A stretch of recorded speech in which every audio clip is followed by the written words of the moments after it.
it's Leah. So I've been getting a lot of requests to teach a drop back video, and I did actually do a drop back video years and years ago against that wall right there. So this is for the folks who feel like maybe they're ready to get away from the wall, but they're not totally comfortable dropping back in the middle of the room yet. So for this, you're just going to need to enlist a friend or a partner, because I'm going to show you how to get a spotter to help you do the drop back. So I'm going to show you 3 ways to drop back and 2 ways make use of a spotter. So this is my friend Kelly. Hey! I totally trust Kelly to support my weight as I go back. So the first drop back that I'm going to do is kind of a cheating drop back, but this is a really nice one to do if you are experiencing fear and you don't fully trust the drop back. You're going to allow yourself to take your feet a little wider than usual. Your toes can splay out, so your feet are about as wide as the mat. The spotter, maybe you can talk about what your job here will be. Sure, I'm going to bring myself almost into a warrior 1 stance.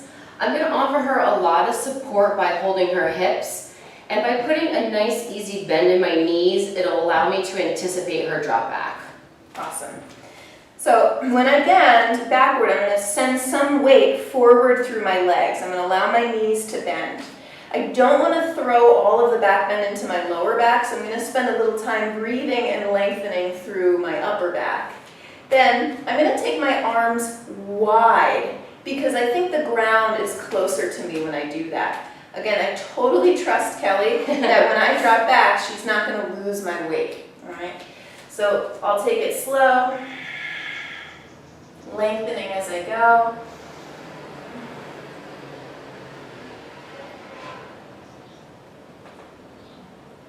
And finding the floor.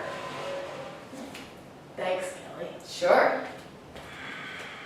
If you happen to land with a thud, that's absolutely okay. That's why your spotter is there, to just protect your weight against the ground. All right, this is option number 2. In this variation, we're going to take away the cheat. So we're going to make sure, very sure, that our feet are about hips distance apart and that the toes are pointing forward. Every body wants to take the feet wider and wants to splay the toes out. And it's just going to stretch a different part of your body, and it doesn't end up being very good for your back. So it's worth training yourself to make sure the toes are pointed forward. This time I'm going to slide my arms up overhead, and again, I totally trust my spotter because she's anticipating that I really could drop. Are you going to drop me? No. Thank you. Again, lengthening my spine as I go. This time I'll keep my knees a little bit longer, but I will eventually soften them.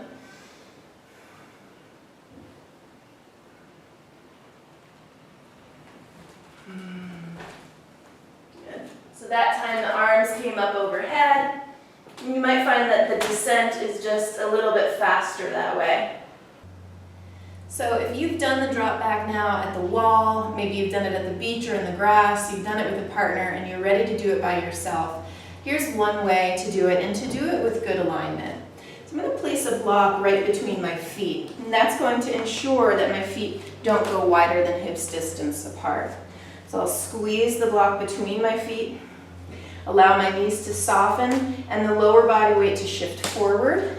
I'll take a few breaths on my way down, and that's to lengthen my spine and lifting my shoulders and my upper back in the back bend. My arms could go wide or they could go up overhead, and it might just be a matter of finding what works for your body best.